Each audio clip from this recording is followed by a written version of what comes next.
What's up, guys? Today's the big day. We're finally getting the car tuned. The car is already at Apexy, but I still have to go pick up the trailer, so we'll see you there.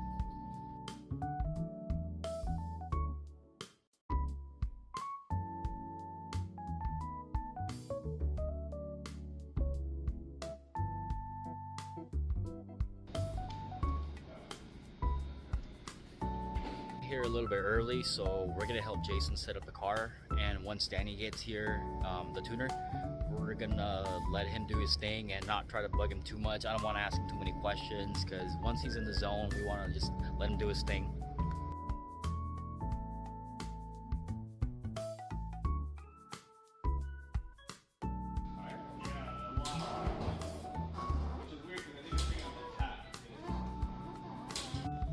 Your fan plugs, they're all redone. The fans now have plugs, and the relays are over here. Oh, sick. Yeah, so it's not. Yeah, they're not all. I can remove them with. Yeah. You can unplug it and then remove it. There you go, unplug it and Yeah. remove it. Yeah, like I said, the filter stayed because of the way the lines, or because of the way your frame rail is. Oh yeah. We did make a little plate on that side. For the fuel line. Yeah, it's not even anything, but it's just to keep this away from this. So it's literally the thinnest fucking plate I can fit in there. That's fine. It's not like.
Bad news. Our alternator started spiking up to 20 volts, so I gotta change this guy out real quick. But yeah, so far that's the only mishap we've had.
To recap on how our dyno session went, it went great.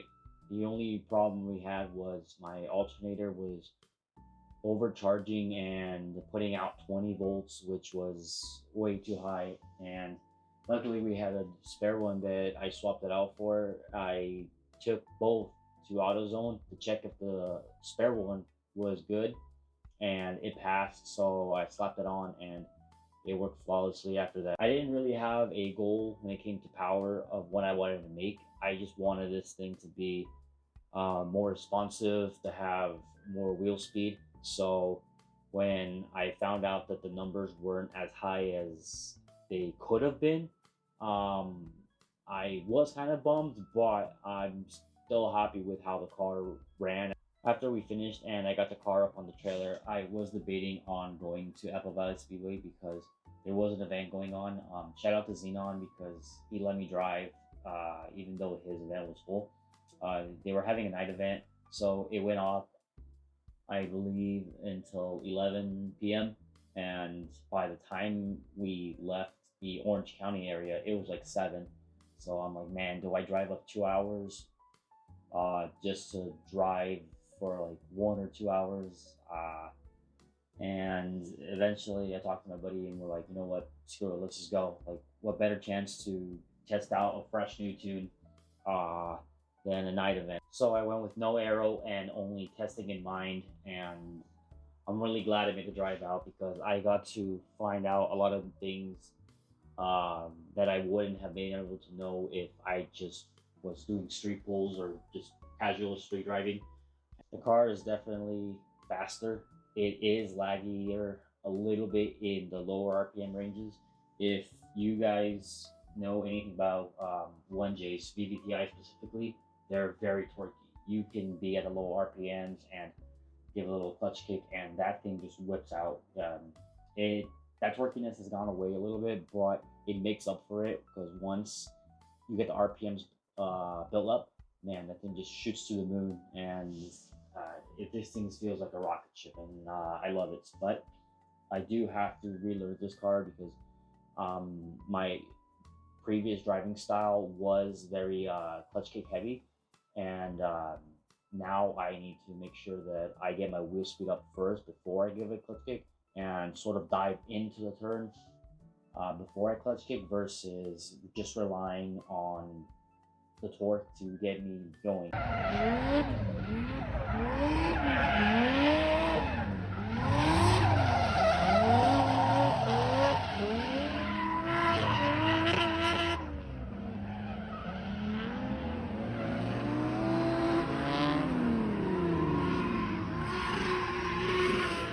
Before this turbo setup, I didn't really know much about anything having to do with aftermarket turbo setups because I have ran a stock turbo setup for about 10 years.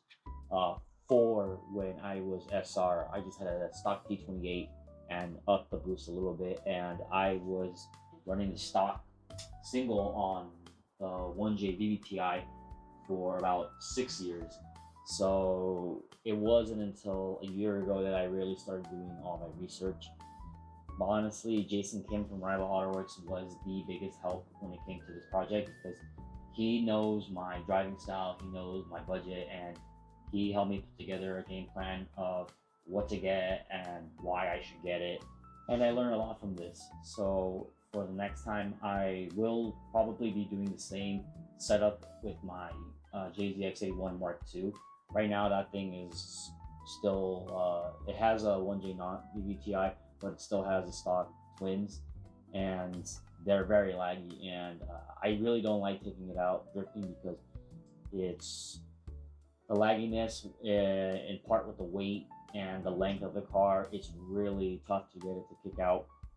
But like I said, I'll probably be doing the same, or at least close to the same setup. 6-boost manifold with a bigger TD06. I'll probably be doing the 25G, and that car I want a little bit faster because it is heavier, but I don't want the turbo to be too big where it becomes a little too laggy, and I don't want it to be too small where it just revs up really high because I was spinning out left and right with this thing because I was not used to how fast it built up wheel speed. So.